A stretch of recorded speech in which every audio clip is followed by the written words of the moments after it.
Ground reality जानेंगे जिले के प्रभारी मंत्री। आपदा से हुए नुकसान का आकलन कर सरकार को सौंपेंगे रिपोर्ट। मुश्किल में तेजस्वी यादव, पैसे बांटने का वीडियो वायरल होने पर गोपालगंज डीएम ने जांच के बाद कार्रवाई करने की कही बात।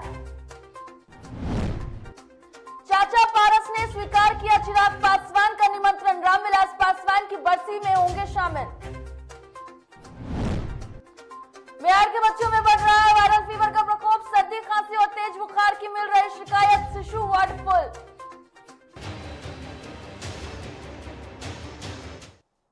चलिए अगली खबर का रुख कर लेते हैं। बिहार में बाढ़ और ओलावृष्टि से हुए नुकसान को लेकर राज्य सरकार ने केंद्र के सामने जो मांग रखी है उसे देखते हुए अब सरकार ने एक और बड़ा कदम उठाया है। प्रदेश के सभी जिलों के प्रभारी मंत्री अपने अपने प्रभार वाले जिलों में 14 और 15 सितंबर को दौरा करेंगे और वहां के आपदा की स्थिति का जायजा लेंगे। जिलों की समीक्षा के बाद जो हालात होंगे उसकी रिपोर्ट सरकार को देंगे। नीतीश सरकार इसे लेकर शुक्रवार को आदेश जारी कर चुकी है और आपको यह भी बता दें कि 8 सितंबर को मुख्यमंत्री नीतीश कुमार ने बाढ़ से पैदा हुई स्थिति और राहत कार्यों की समीक्षा बैठक की और ये निर्देश दिया था। इसी के बाद से मंत्रिमंडल सचिवालय विभाग की तरफ से आदेश जारी किया गया है। पिछले कई दिनों से बच्चों में वायरल फीवर का प्रभाव मुजफ्फरपुर और उसके आसपास के इलाकों में देखने को मिल रहा है। वायरल फीवर की चपेट में अब तक सैकड़ों बच्चे आ चुके हैं और सैकड़ों बच्चे जो हैं वो इससे प्रभावित भी हैं। इसके तहत मुजफ्फरपुर जिले के एसकेएमसीएच की और बात करें और केजरीवाल अस्पताल की बात करें तो लगभग 30 से 35 बच्चे प्रतिदिन भर्ती हो रहे हैं, यानी कि हर दिन 30 से 35 बच्चे सामने आ रहे हैं और इतना ही नहीं, बच्चे स्वस्थ भी हो रहे हैं। वहीं बच्चों की तबीयत खराब होने से बच्चों के परिजन परेशान हैं, जिसको लेकर सिविल सर्जन ने लोगों को संदेश देते हुए कहा है कि लोगों को डरने की जरूरत नहीं है, बच्चों में जो है वो तेजी से ठीक भी हो रहे हैं। आपको ये भी बता दें कि पिछले एक सप्ताह में लगभग 850 बच्चों को भर्ती किया गया है। अस्पतालों में कितने बच्चे भर्ती हो रहे हैं, क्या इलाज किया जा रहा है? ये सही है कि वायरल इन्फेक्शन जो है बच्चों में, खास जिसमें फीवर हो रहा है, खांसी हो रही है, सांस लेने में तकलीफ हो रही है, काफ़ी बच्चों के बीच में फैला हुआ है। और एसकेएमसीएच और आपका केजरीवाल हॉस्पिटल में लगभग 30-35 बच्चे प्रतिदिन भर्ती हो रहे हैं और लगभग इतना ही बच्चे ठीक होकर वहाँ से डिस्चार्ज भी हो रहे हैं। और मैंने पिछले 8 दिनों का जो है डाटा मंगवाया है, हर पीएचसी से सर्वे करवाया है। गोपालगंज की अगर बात कर ले तो गोपालगंज में वायरल फीवर से अब तक कई बच्चों की मौत हो गई है, लेकिन स्वास्थ्य विभाग के द्वारा सिर्फ 2 बच्चों की एईएस से मौत की पुष्टि की गई है, जिसकी जानकारी देते हुए civil surgeon doctor Yogendra Mahto ने कहा है कि 3 बच्चों की मौत की जानकारी मिली है, जिसमें 2 बच्चों को काफी गंभीर हालत में सदर अस्पताल में भर्ती कराया गया था, जिनकी जांच नहीं की जा सकी है और उन्हें अस्पताल लाने से पहले ही उनकी मौत हो गई है। लेकिन एक बच्चे में एईएस के लक्षण मिले थे, जिसे मुजफ्फरपुर भेज दिया गया था। इसके अलावा गोपालगंज के बैकुंठपुर में 5 दर्जन से ज्यादा बच्चों में वायरल फीवर की बीमारी पाई गई है। यहां का सैंपल कलेक्ट कर पटना भेज दिया गया है, जिसकी जांच रिपोर्ट के बाद ही कुछ कहा जा सकता है।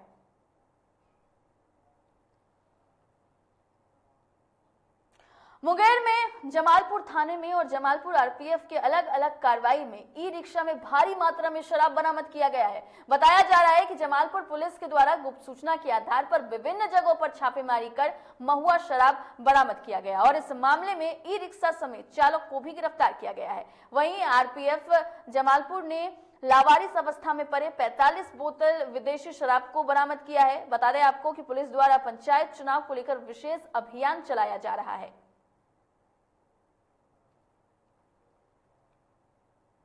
मुंगेर में नमामि गंगे स्वच्छता अभियान के तहत 2 दिवसीय कार्यक्रम का शुभारंभ सोझी घाट की साफ सफाई कर की गई और जहां जिला पदाधिकारी नवीन कुमार सहित पुलिस अधीक्षक और अन्य पदाधिकारीगण द्वारा वृक्षारोपण और घाटों की सफाई की गई। जिलाधिकारी ने मीडिया को संबोधित करते हुए कहा कि यह गंगा ही है जो मुंगेर वासियों को पानी उपलब्ध कराता है। यहाँ लोग स्नान ध्यान करते हैं और दैनिक कार्य की शुरुआत यहीं से होती है। भारत सरकार द्वारा गंगा स्वच्छता की मुहिम जो छेड़ी गई है, उसी का अंश मुहिम यहाँ चलाया जा रहा है। योजना के अंतर्गत आज हम लोगों ने यहाँ पे कार्यक्रम की शुरुआत की है और हम सभी ऑफिसर, मैं खुद एसपी, एडीएम साहब, महापौर महोदया, हमारी एसडीएम, सभी लोगों ने यहाँ पे गंगा घाट की सफाई की है। और यह कार्यक्रम लगातार 15 तारीख तक चलेगा ना? 2 दिन है, 2 दिन चलेगा। आज और कल। और इसके बाद बच्चों के बीच में और अन्य लोगों के बीच में भी इसका जागरूकता फैलाया जाएगा।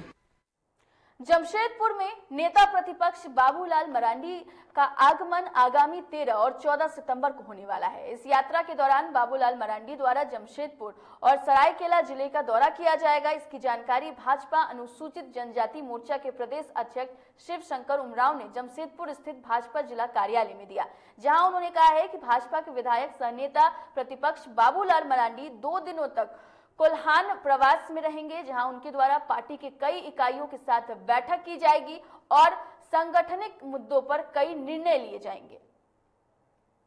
पहले महागठबंधन बेमेल गठबंधन तैयार किया, और ये बेमेल मैं इसलिए कह रहा हूं कि विचारों का बिल्कुल ही इनके बीच में कोई समन्वय नहीं है, लेकिन इन्होंने समन्वय बना करके जनता को भ्रमित करके और जनता को बरगला करके अफवाहों का सहारा लेकर के, झूठ और फरेब का सहारा लेकर के आम जनमानस को उन्होंने अपनी तरफ आकर्षित किया और सत्ता में बैठ तो गए, लेकिन 19 महीने के इस शासन काल में जो हो रहा है उसको जनता महसूस कर रही है और जनता त्राहिमाम कर रही है। इन समस्त विषयों को हमारे नेता आकर के जनता के बीच में बताएंगे, और निश्चित तौर पर मैं ये कह सकता हूं कि वर्तमान हेमंत सोरेन के नेतृत्व में चलने वाली सरकार संविधान के प्रावधानों का, संविधान का धज्जियां उड़ा रही है।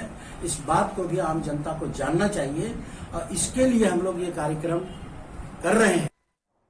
फिलहाल इस बुलेटिन में इतना ही। देश और दुनिया की तमाम खबरों के लिए देखते रहिए DTV भारत। मुझे दीजिए इजाजत। नमस्कार।